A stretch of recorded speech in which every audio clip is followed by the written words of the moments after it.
Adult కంటెంట్‌ను ఎక్కడ sex లేకుండా, బూతు లేకుండా, అశ్లీలం లేకుండా, కామ వాంఛ లేకుండా ఎలా చెప్పాలి?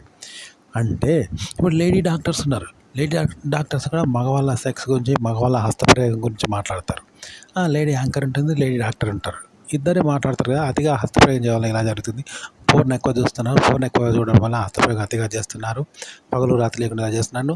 దీనివల్ల అంగ సమాజ జరగకపోవచ్చు వాళ్ళకు ఇలా చెప్తుంటారు. వాళ్ళు ఎక్కడ కూడా కామము, సెక్సు అనేది ఉండదు వాళ్ళకు. బూతు, అశ్లీలము అనే విషయం లేకుండానే చెప్తారు దాన్ని అంతా. కానీ వేరే వాళ్ళు చెప్తే ఎలా చెప్తారు?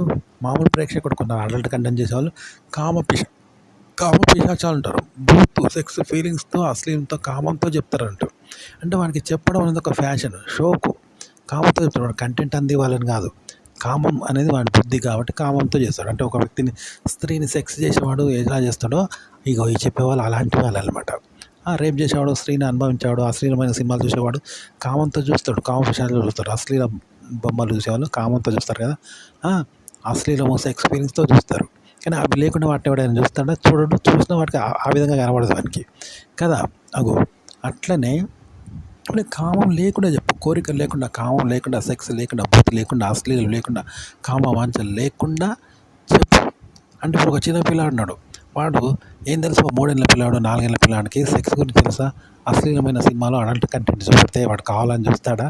మనకు చూపిస్తే చూస్తాడా? ఆ హీరోయిన్, నగ్నంగా ఉన్న హీరోయిన్ కూడా మమ్మీ అంటాడు. అంత తప్ప మనకు వేరే ఉద్దేశం రాదు కదా. నగ్నంగా ఉన్న అమ్మాయిని కూడా అక్క అంటాడు. కవించే అమ్మాయిని కూడా అక్క అంటాడు. అక్కయ్య బట్టలు అంటాడు తప్ప వాడు వేరే ఉద్దేశం ఉండదు కదా. అంటే వానికి కామన్ ఫీలింగ్స్ ఉండవు. కాబట్టి అడల్ట్ కంటెంట్ను కూడా కామం లేకుండా చెప్పండి. కామన్ ఫీలింగ్స్ లేకుండా ఆలోచించండి. అలాగే చెప్పండి. ఆ విధంగా ఆలోచించండి. అలా క్రియేట్ చేయండి. అలా చెప్పండి. అలా వర్ణించండి. కానీ ఎక్కడ కామం ఉండకూడదు. ఉండకుంటే ఎక్కడ కామం రాదు, అశ్లీలం రాదు, సెక్స్ రాదు, బూతు రాదు. కానీ అంతా ఆ కంటెంట్ని మీరు చక్కగా చెప్పగలుగుతారు. ఇదనమాట అడల్ట్ కంటెంట్ను పాజిటివ్గా చెప్పండి. ఇలా చెప్పడం వల్ల ఎక్కడ కూడా అశ్లీలం రాదు, బూతు రాదు, సెక్స్ రాదు, కామం వాంఛ రాదు. ఇలా చెప్పాలి ట్రెడిషనల్గా. బూతును ట్రెడిషనల్గా ఇలా చెప్పాలి. ఉదాహరణకి ఎవడైనా ఏదైనా పుస్తకాన్ని చదువుతాడా? భగవద్గీత చదువుతాడా? రామాయణం చదువుతాడా? ఒక న్యూస్ పేపర్ చదువుతాడా? చదవలేడు. అలాగే మీరు సెక్స్ కంటెంట్ కూడా ఎవరంటే కామ పిశాచాలు ఏం చేస్తారు? సెక్స్ ఫీలింగ్ లేకుండా దాన్ని చెప్పరు. సెక్స్, కామము, బూతు, అశ్లీల ఆలోచనలు, శృంగారము, సెక్స్ ఫీలింగ్స్ లేకుండా దాన్ని చెప్పారనమాట.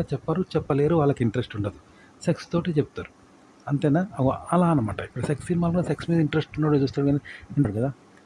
అట్లనే ఇక్కడ ఏంటంటే కళ్ళు మూసుకొని ఓ పేపర్ ఎవరైనా చదువుతాడా? ఓ పుస్తకం చదువుతాడా? రామాయణం చదువుతాడా? భగవద్గీత చదువుతాడా? ఎవడు చదవడు కదా. అలా మీరు ఒక సెక్స్ గురించి ఆలోచించండి, వర్ణించండి, కంటెంట్ తయారు చేయండి, రకరకాల కథలు రాయండి, దాని గురించి వ్యాసాలు రాయండి. కానీ ఎక్కడ కూడా సెక్స్ లేకుండా, అశ్లీలం లేకుండా, బూతు లేకుండా, శృంగారం లేకుండా, కామం లేకుండా దాన్ని తయారు చేయండి. కానీ ఎక్కడ ఉండదు. ఉంటే మాత్రం వేస్ట్, పోయినట్టే. కాబట్టి లేకుండా చేస్తానని మిమ్మల్ని మీరు కవర్ చేసుకోకండి. మీకు ఆ ఫీలింగే కలగద్దు. అదన్నమాట మీలో మీకే తెలుస్తుంది. ఒకవేళ మీకు తెలిసిందే దాన్ని కొట్టేయండి. మళ్ళీ కొత్తగా రాయండి. మళ్ళీ మీకు అలాగే కామం కలిగి రాసినట్టు ఒక్క అక్షరం రాసినా దాన్ని కొట్టేయండి. 100% ఎక్కడ కామం, బూతు, శృంగారం, అశ్లీలం ఏది లేకుండా, ఇలాంటి వికారాలు లేకుండా రాయండి. ఆలోచించండి, క్రియేట్ చేయండి. అదే కథ అయినా, ఆర్టికల్ అయినా, సినిమా అయినా, అప్పుడు అది ట్రెడిషనల్ అవుతుంది. అలా చెప్పండి అనమాట. ఓకే. అయితే మీరు నేను సెక్స్ గురించి చెప్తానా? ఇది కాకుండా ట్రెడిషనల్ కంటెంట్ అయినా ఇలాగే చెప్తారనమాట. ఒక ట్రెడిషనల్ కంటెంట్ కూడా ఇలాగే క్రియేట్ చేస్తారు. ట్రెడిషనల్ కంటెంట్ అంటే ఇప్పుడు బూతు లేకుండా, సెక్స్ లేకుండా, కామవాంఛ లేకుండా ఆ కంటెంట్ క్రియేట్ చేస్తే ఎట్లుంటుందో చెప్పాను కదా. అదేవిధంగా మీరు ఇప్పుడు ట్రెడిషనల్ కంటెంట్ చేయాలనుకున్నారు అనుకుందాం.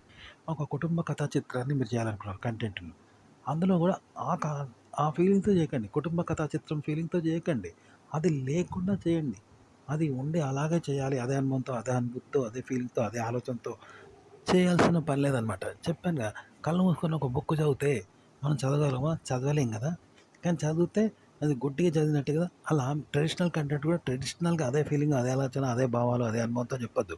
అవి లేకుండా దాన్ని చెప్పండి. ఎంత వర్ణిస్తారో, ఎంత సృష్టిస్తారో, ఎంత క్రియేటివ్ చేస్తారో ఆ ఫీలింగ్స్ లేకుండా వాటిని చేయాల్సి ఉంటుందన్నమాట.